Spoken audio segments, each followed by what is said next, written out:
قریب تشریف لے آئے، جو حضرات فارغ ہیں، کوئی مشغولی نہیں ہے، چھٹی کا دن ہے، جنہیں کوئی عذر نہیں ہو قریب آ جائے. یہ اللہ نے کان اسی لیے بنایا تاکہ اس سے اللہ کے دین کی باتیں سنیں. یہ کانوں کی عبادت ہیں.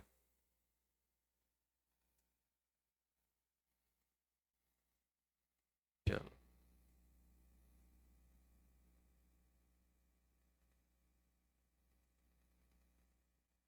الحمد لله الذي أرسل رسوله بالهدى ودين الحق ليظهره على الدين كله وكفى بالله شهيدا. وصلى الله على النبي الأمي وعلى آله وأصحابه الذين أقاموا دعوة الإسلامية إقامة لا مزيد عليه.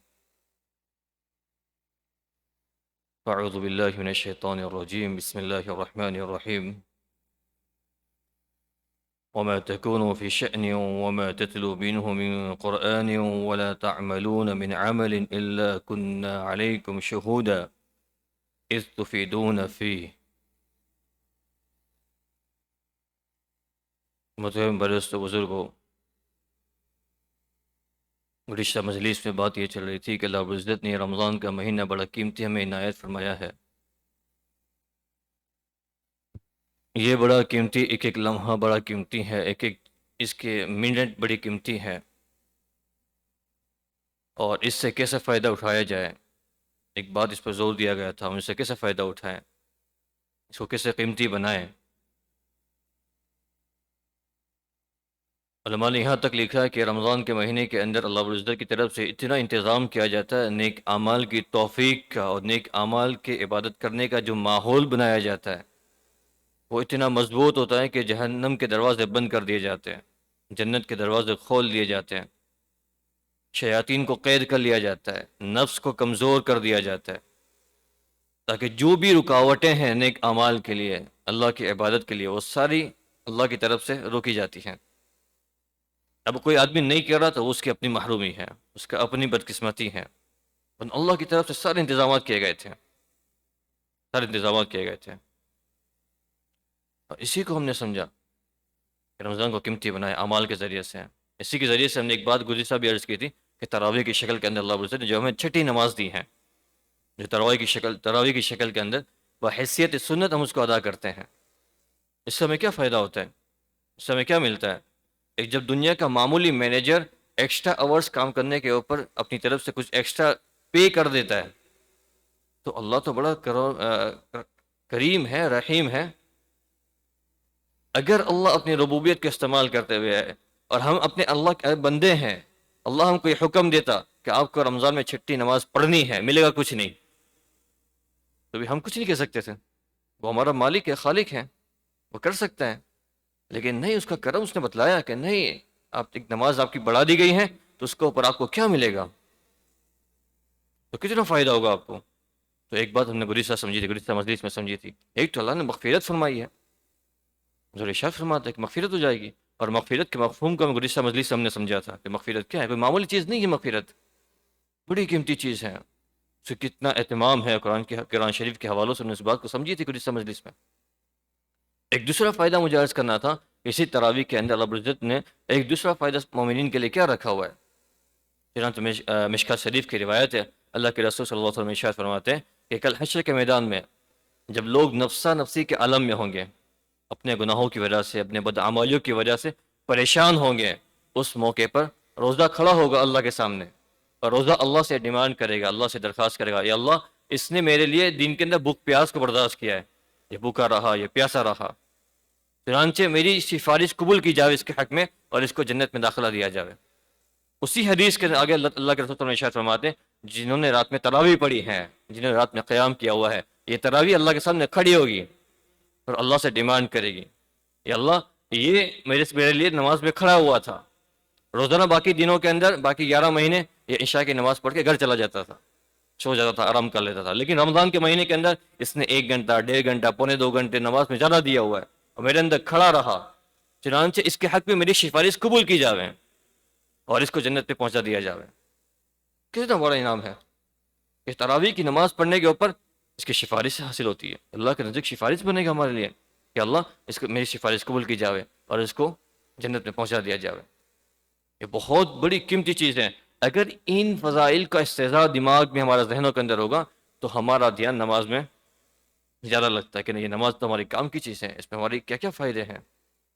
فقہ نے ایک مسئلہ بیان کیا ہوا ہے, ایک بات ذہن میں آ گئی. فقہ نے ایک مسئلہ بیان کیا ہوا ہے, بحیثیت مسلمان ہمیں ہمارے فرائض کے اندر ایڈ کرنے کی گنجائش نہیں ہے. ہم کوئی ایکسٹرا فریضہ ہماری زندگی کے اندر ایڈ نہیں کر سکتے, اس کو شامل نہیں کر سکتے, وہ بدعت ہے. اور اسی بنیاد پر بنی اسرائیل کے علماء کو اور ان کی قوم کو برباد کیا گیا تھا کہ انہوں نے اپنی طرف سے نئی چیزیں ایڈ کر دی تھی. تو فقہ نے مسئلہ بیان کیا ہوا ہے, مثال کے طور پہ میری زندگی اگر 60 سال مقدر ہے تو 15 سال نابالغی کی نکال دیں, اس کے بعد جو 45 ایئرس ہیں, 45 سال جو ہیں, 45 سال کے اندر پانچ وقتہ نمازوں کے حساب سے, دن کی 5 نمازوں کے حساب سے میرے اوپر کتنی نمازیں فرض ہوتی ہیں؟ اتنی نمازیں میرے اوپر فرض تھی. میں اس کے اوپر ایکسٹرا نمازیں فرض نہیں کر سکتا کہ بھائی مجھے نہیں ایکسٹرا فرائض کا ثواب چاہیے, مجھے ایکسٹرا فرض پڑھنے کا ثواب زیادہ ہوتا ہے. تو ایکسٹرا فرض کا ثواب حاصل کرنے کے لیے ہم ایکسٹرا فرائض کو ادا نہیں کر سکتے. کیسے ادا کر سکیں؟ کہ کوئی آدمی نے ظہر کی نماز پڑھی ہے, فرض اس کا ادا ہو گیا, دوبارہ ظہر کی فرض کی نیت سے نماز میں کھڑا ہو جائے, اللہ فرماتا ہے اس کی فرض ادا نہیں ہوگی, اس کی نفل ہوگی. کیونکہ فرض ایڈ نہیں کر سکتا, فرض تو اس کے اوپر جو تھا وہ ساقط ہو گیا, ختم ہو گیا. تو آدمی فرض کو ایڈ نہیں کر سکتا اور فرض کی شکل کے اندر کوئی ایکسٹرا ثواب حاصل نہیں کر سکتا, جتنا ہے اتنا ہی ملے گا. لیکن فقہ فرماتے ہیں اللہ رب العزت نے رمضان کا مہینہ دیا ہوا ہے, اس میں تراویح کی نماز 20 رکعتیں ہیں, 20 رکعتیں نفل کی نیت سے, سنت کی نیت سے پڑھے گا, اللہ تعالیٰ فرض کا ثواب دے گا. اللہ تعالیٰ کس کا ثواب دے گا؟ فرض کا ثواب دے گا. تو میرے دوستو بزرگوں, یہ اللہ کی طرف سے بڑی نعمت ہے, بڑی نعمت ہے, کوئی معمولی چیز نہیں ہے, بڑی نعمت. اسی تراویح کے اندر ایک بات جو مجھے آج کی مجلس میں عرض کرنا, اسی تراویح کے اندر ہم قرآن شریف کو سنتے ہیں. قرآن شریف کو ہمارے ذہنوں کے اندر یہ ہے کہ صرف قرآن شریف کا پڑھ لینا یہ عبادت ہے. ہم سے ہر ایک جانتا ہے قرآن شریف کا پڑھنا عبادت ہے, لیکن بہت کم لوگوں کے دماغ میں, ذہن میں بات ہوگی کہ قرآن شریف کا سننا مستقل عبادت ہے. قرآن شریف کا سننا یہ مستقل عبادت ہے, اس کی فضیلت ہے. یہ خود اللہ رب العزت اس کو سنتے ہیں. روایت میں مضمون ہے, حضور صلی اللہ علیہ وسلم نے مثال لے کے اس بات کو سمجھایا ہے, ایک مثال لے کے انہوں نے اس بات کو سمجھایا ہے کہ اللہ رب العزت جب کوئی بندہ قرآن کی تلاوت کرتا ہے, جب قرآن شریف کو پڑھتا ہے, تو اللہ تعالیٰ اس کو اتنا دھیان, اتنی توجہ سے سنتے ہیں جیسا کوئی آقا اپنی ناچنے والی باندی کو جب دیکھتا ہے اور سنتا ہے, اس سے زیادہ کوئی توجہ دے کر اللہ تعالیٰ قرآن شریف کو سنتے ہیں. حضور نے مثال دی ہے, اس زمانے کے اندر آقاؤں کے پاس, جو مالداروں کے پاس ان کی باندیاں ہوا کرتی تھیں, اور وہ باندیاں پرفارمنس کیا کرتی تھیں, اور ڈانس کی مجلس ہوتی تھی, وہ ان کی گانے گاتے تھیں, مجلس ہوا کرتی تھی, اور پھر وہ اس کو کان لگا کر سنتے تھے, توجہ سے سنتے ہیں کہ میری گاندی کیا کہہ رہی ہے. وہ اشعار پڑھتی تھی, اس کے اندر تعریف کا اشعار پڑھتی تھی, اپنے آقا کی مرثیے پڑھتی تھی, تو وہ اس کو توجہ سے سنتے تھے کہ کیا پڑھ رہے ہیں, کیا کہہ رہی ہیں. تو وہ اس زمانے کے ماحول اور کلچر بنا ہوا تھا, تو حضور نے اس کی مثال لے کر دی.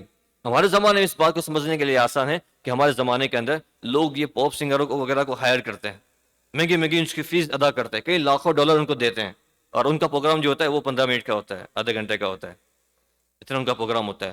تو جو لوگ ان کو ہائر کرنے والے لوگ ہیں, جنہوں نے بڑی فیس ادا کی ہے ان کے گانوں کو سننے کے لیے, ان کے ڈانس کو دیکھنے کے لیے, وہ کتنی توجہ سے اس کو سنتے ہیں, کتنی توجہ سے طرف دیکھتے ہیں کہ ہم نے اس کے لیے لاکھوں ڈالر دیے ہوئے ہیں. حضور نے اس مثال کو سمجھا کر ہمیں یہ بات سمجھائی ہے. اس سے زیادہ اللہ رب العزت جب کوئی مومن بندہ تلاوت کرتا ہے, قرآن شریف کو پڑھتا ہے, اس سے کئی زیادہ اللہ تعالیٰ اس کی طرف متوجہ ہوتے ہیں, اپنی تجلیات اس کی طرف متوجہ کرتے ہیں, اور اس کی بات, اس کی تلاوت کو سنتے ہیں, اس کی تلاوت کو سنتے ہیں. یہ بڑی تلاوت کا سننا, قرآن شریف کی تلاوت کا سننا, یہ بڑا فضل لگتا ہے, بڑی فضیلت رکھتا ہے. روایتوں میں مضمون آتا ہے, اللہ کے رسول صلی اللہ علیہ وسلم میں ارشاد, حضرت عبداللہ بن مسعود رضی اللہ عنہ کی روایت ہے کہ اللہ کے رسول صلی اللہ علیہ وسلم نے ایک مرتبہ مجھے یہ حکم فرمایا کہ عبداللہ مجھے قرآن شریف سنا ہے.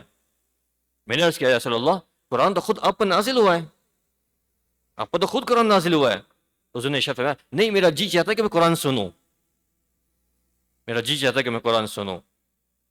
تو عبداللہ بن مسعود رضی اللہ تعالیٰ عنہ پھر قرآن کو پڑھنا شروع فرمایا, اور قرآن کو پڑھتے گئے یہاں تک کہ وہ 5ویں پارہ, جو غالباً 5واں پارہ تھا, جس کے اندر اس آیت پر پہنچتے ہیں فَكَيْفَ إِذَا جِئْنَا مِن كُلِّ أُمَّةٍ بِشَهِيدٍ وَجِئْنَا بِكَ عَلَىٰ هَٰؤُلَاءِ شَهِيدٌ. اس جب آیت پر پہنچتے ہیں تو اللہ کے رسول صلی اللہ علیہ وسلم اشارہ کرتے, بس لمبی دیر تک عبداللہ ابن مسعود رضی اللہ عنہ ارشاد فرماتے ہیں کہ میں نیچے دیکھ کر پڑھ رہا تھا، میں نظر جمائی ہوئی نیچے جھکائی تھی، جب میں نے نظر اٹھائی تو دیکھا کہ حضور صلی اللہ علیہ وسلم کی آنکھوں سے آنسو جاری ہے، حضور کی آنکھوں سے آنسو جاری ہے، حضور کی آنکھوں میں آنسو آ گئے۔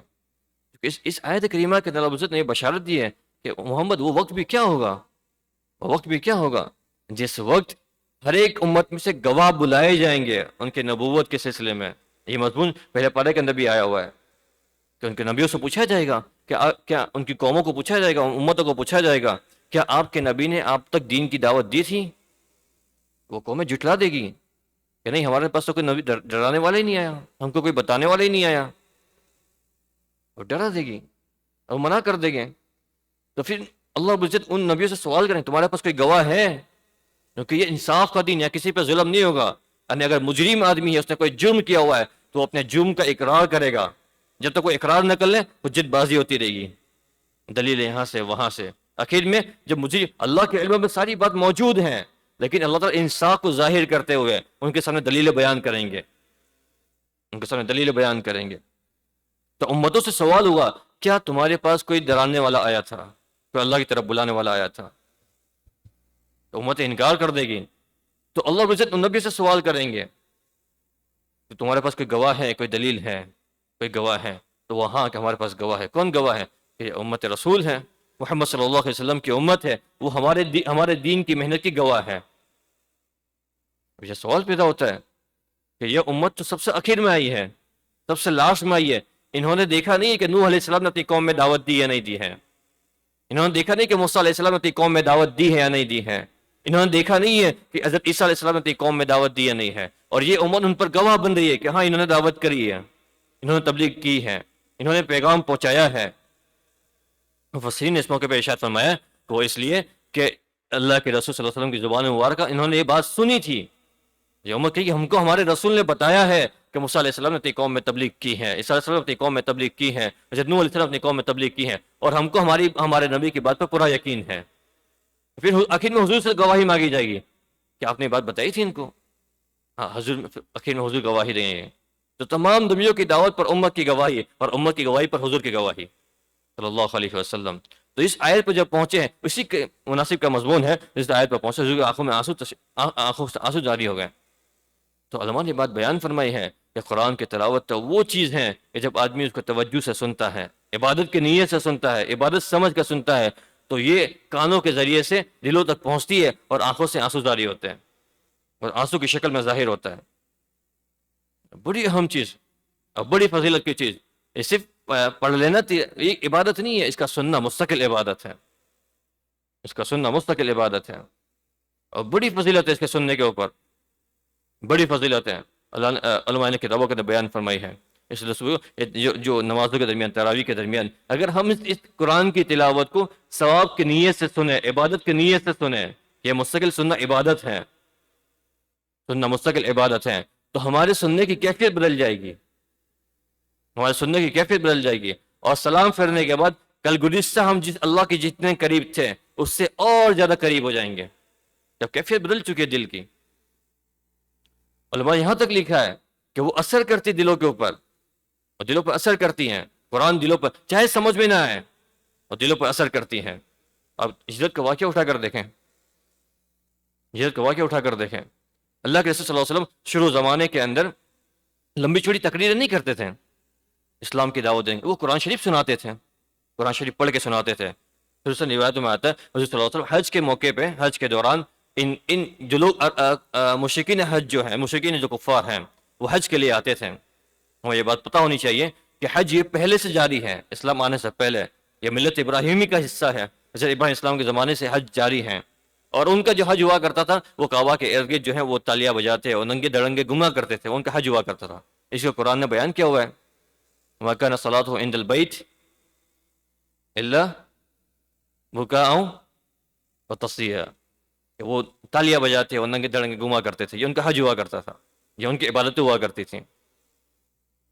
تو حضور اس زمانے کے اندر جو قبیلے حج کے ارادے سے آتے تھے ان کے پاس جاتے تھے اور ان کے کہتے تھے کہ ہے تم میں کوئی جو مجھے اپنی برادری کے پاس لے جائے اور مجھے اللہ کا کلام سنانے دے، مجھے اللہ کا کلام سنانے دے۔ یہ کفار مشرکین مجھے اللہ کا کلام سنانے نہیں دیتے، روایت میں آتا ہے تو ان کے پیچھے قریش سے کچھ لوگ لگے ہوئے ہوتے تھے حضور کے پیچھے، اور وہ پکارتے تھے، وہ اعلان کرتے تھے کہ سنو سنو، محمد کی بات کو نہ سننا صلی اللہ علیہ وسلم، اس کے کلام کو نہ سننا، اس کے کلام میں جادو ہے، اگر تم اس کے کلام کو سن لو گے تو تم مسلمان ہو جاؤ گے۔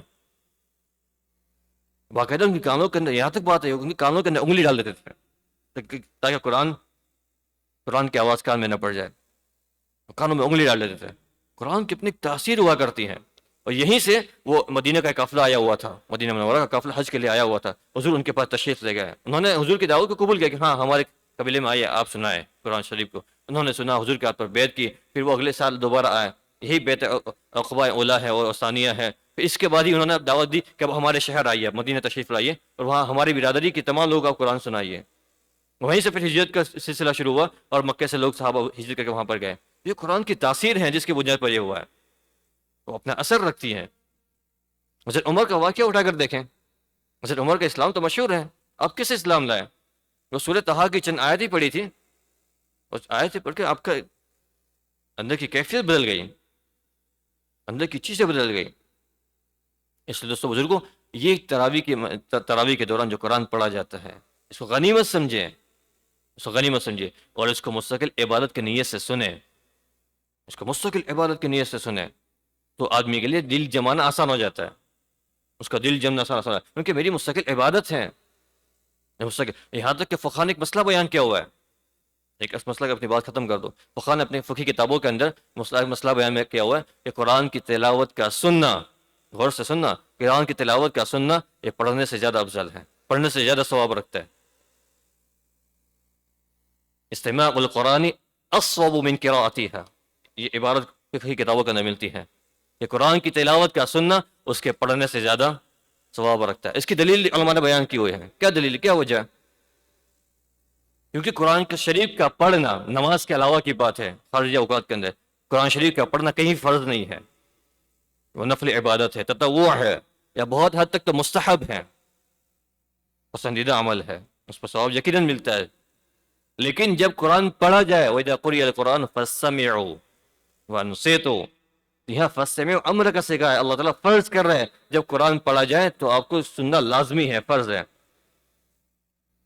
قرآن کی تلاوت نماز کے علاوہ جو ہے وہ نفلی عبادت ہے، مستحب عبادت ہے، اور جب قرآن پڑھا جائے اس کا سننا فرض ہے، اور دنیا جانتی ہے ایک عمل جو نفلی ہے اور ایک عمل جو فرض ہے، ایک عمل جو مستحب ہے، ایک عمل جو واجب اور فرض ہے، دونوں ثواب میں برابر نہیں ہو سکتے، یقیناً فرض افضل ہوگا، یقیناً فرض افضل ہوگا۔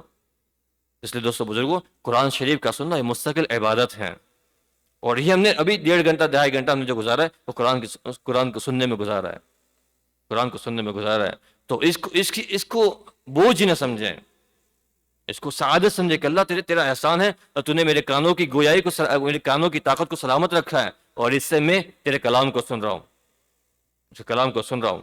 اور جب یہ بزرگوں کے واقعات میں ملتا ہے، جب وہ قرآن کو سنتے تھے نا ان کی آنکھوں سے آنسو بہتے تھے، کیونکہ وہ طلب کی نیت سے سنتے تھے، طلب کی نیت سے۔ تو ہم طلب کی نیت سے سنیں کہ اللہ جو کہا جا رہا ہے قرآن شریف کے اندر ہماری زندگی گزارنے کا دستور العمل ہے، ہماری زندگی گزارنے کا پوری لائف سٹائل بیان کی ہوئی ہے، اللہ جو کہا جا رہا ہے اس پر مجھے عمل کی توفیق دیں، جو میرے کانوں سے جو باتیں پڑھ رہی ہیں، جو دلوں تک پہنچ رہی ہے، اس کے اوپر میرا عمل کرنا آسان کر دیں۔ یہ قرآن کی طرف بڑی اہم رکھتی ہے۔ دوستو بزرگوں، یہی گزارشات تھی کہ ہم اس زمانے کے اندر ان چیزوں سے فائدہ اٹھائیں۔ باقی 11 مہینے کا یہ موقع نہیں میسر ہوتا کہ آپ کسی امام کے پیچھے کھڑے ہو جائے، پورا قرآن تراویح کے اندر سنیں، نمازوں کے اندر سنیں، مشغول ہوتے ہیں۔ یہاں تک علماء کی کتابوں کے اندر لکھا، بعض بزرگوں کے واقعات لکھے ہوئے ہیں کہ وہ جب کبھی کسی حافظ صاحب کو بٹھاتے تھے اور کہتے تھے کہ مجھے قرآن شریف سنا، مجھے 1 رکوع سنا دے، 2 رکوع سنا دے، میں سننے کی عبادت انجام دوں تو پڑھنے کی عبادت انجام دے۔ بات سمجھ آ رہی ہے؟ یہ بزرگوں کے واقعات میں لکھا ہے کہ وہ کسی حافظ صاحب کو بیٹھ کر حضور کی، ہم نے ابھی حدیث ہم نے سنا، خود حضور سنتے تھے، اللہ خود سنتے ہیں قرآن شریف کو۔ تو دوستو بزرگوں، یہ بہت بڑی فضیلت والی چیز ہے۔ باقی 11 مہینے یہ قرآن سننے کا موقع نہیں ملے گا، باقی 11 مہینے کا یہ جو موقع مل رہا ہے 1 مہینہ قرآن سننے کا، اس کو غنیمت سمجھیں اور اس کو ناغہ نہ کریں، اس کو میس نہ کریں۔ ہم تکبیر اولیٰ سے لے کر سلام پھیرنے تک تراویح کرنے شریک ہوں، نماز میں شریک ہوں، اور جب قرآن پڑھا جائے پوری خاموشی کے ساتھ متوجہ ہوگا کہ میرا رب کا کلام ہے، میرے اللہ کا کلام ہے، میرے رب کا کلام ہے، اور مجھ سے یہ اللہ کلام کر رہا ہے، مجھ سے اللہ کلام کر رہا ہے، اور توجہ سے اس کو سنیں، خوشو کے ساتھ خزیں، تو آٹومیٹک وہ کھانے لے کر آنکھوں سے آنسو بہیں گے اور بہت دل میں اثر کرے گی، اس کو تاثیر ہوتی ہیں، تاثیر ہوتی ہے. جیسے میں نے ابھی شروع میں عرض کیا، کفار مشرکین اس کو سنو مت، اگر اس کو سنو گے تو مسلمان ہو جاؤ گے، اس کے اثر میں پڑ جاؤ گے، تو اس کی تاثیر ہوتی ہے. اور یہی اللہ کا کلام آج بھی تاثیر رکھتا ہے، وہی اللہ کا کلام آج بھی تاثیر ہے، لیکن شرط یہ کہ ہماری طلب ہو. اگر کوئی آدمی طلب سے سنے تو وہی قرآن کی تاثیر آج بھی ہے. تو صحابہ سن کر مسلمان ہو گئے. کفار مشرکین کو ڈر تھا، مطلب قرآن شریف میں اسی بات کو بیان فرمایا، لا تسمع لهذا القرآن، لا تسمعوا لهذا القرآن، تم قرآن کو سنو نہیں بلکہ شور کرو. وہ یہ کہتے تھے جب قرآن پڑھا جائے تو قرآن کو مت سنو بلکہ شور کرو. کیوں شور کرو؟ تاکہ قرآن کی آواز تمہارے کانوں تک نہ پہنچے، تمہارے کانوں تک نہ پہنچے. اس لیے اللہ تعالیٰ نے اس کے مقابلے میں فرمایا وَإِذَا قُرِئَ الْقُرْآنُ فَاسْتَمِعُوا وَأَنصِتُوا، جب قرآن پڑھا جائے خاموشی سے اس کو سنو. وہ حیثیت فرض بیان کیا ہوا ہے، واجب بیان کیا ہوا ہے. اس لیے دوستو بزرگوں، اللہ سے دعائیں کریں. زیادہ لمبا وقت لینا نہیں چاہتا. ماشاءاللہ ہم کافی دیر تک نماز میں کھڑے تھے، دن بھر کے تھکے ہوئے ہوتے ہیں، اس کے بعد نمازوں میں کھڑے ہوتے ہیں، تو اللہ سے دعائیں بھی کریں. اللہ تعالیٰ ہماری ان کوتا کمزور عبادتوں کو قبول کروا لیں. اللہ قبول کر لیں تو ہمارے لیے ہمارا بیڑا پار ہے. اگر کہیں ہم پکڑے گئے، کہیں جکڑے گئے، تو ہماری ساری کی ساری عبادت دھری کے دھری رہ جائے گی. اس لیے ماشاءاللہ اللہ تعالیٰ آپ کے آنے کو قبول فرمائے، ہماری تراویح پڑھنے کو قبول فرمائے، قرآن کو سننے کو قبول فرمائے، اور اللہ تعالیٰ اس کو ہمارے دلوں میں جما دے، اس کی تاثیر سے ہمارے دلوں کو منور فرما دے. اس طرح اس کی تاثیر سے صحابہ کے دل منور ہو گئے تھے کہ وہ قربان کرنے کے لیے تیار، جان بھی قربان، مال بھی قربان، اپنے آپ کو بھی قربان، حضور کے اشاروں پر اپنے آپ کی جان کھپانے کے لیے تیار تھے. تو قرآن کی تاثیر ہی تو تھی اللہ کا کلام سن کر. تو اللہ سے مانگے اس چیز کو، اللہ تعالیٰ ہم بھی تو قرآن سن رہے ہیں، ہم بھی مومین ہیں، وہ بھی مومین تھے، ہم بھی مومین ہیں، ہم بھی پیاس کے ساتھ، طلب کے ساتھ قرآن کو سنتے ہیں. اس قرآن کو ہمارے دلوں کے اندر بھی مؤثر بنا دیں، اس کی تاثیر پیدا ہو جائے، تو پھر تراویح کے پڑھنے کا مزہ بدل جاتا ہے. اللہ تعالیٰ کہنا سننے سے عمل کی توفیق عطا فرمائے. وآخر دعوانا الحمد للہ رب العالمین. سبحان ربک رب العزة عما یصفون وسلام علی المرسلین والحمد للہ رب العالمین. آمین برحمتک یا ارحم الراحمین.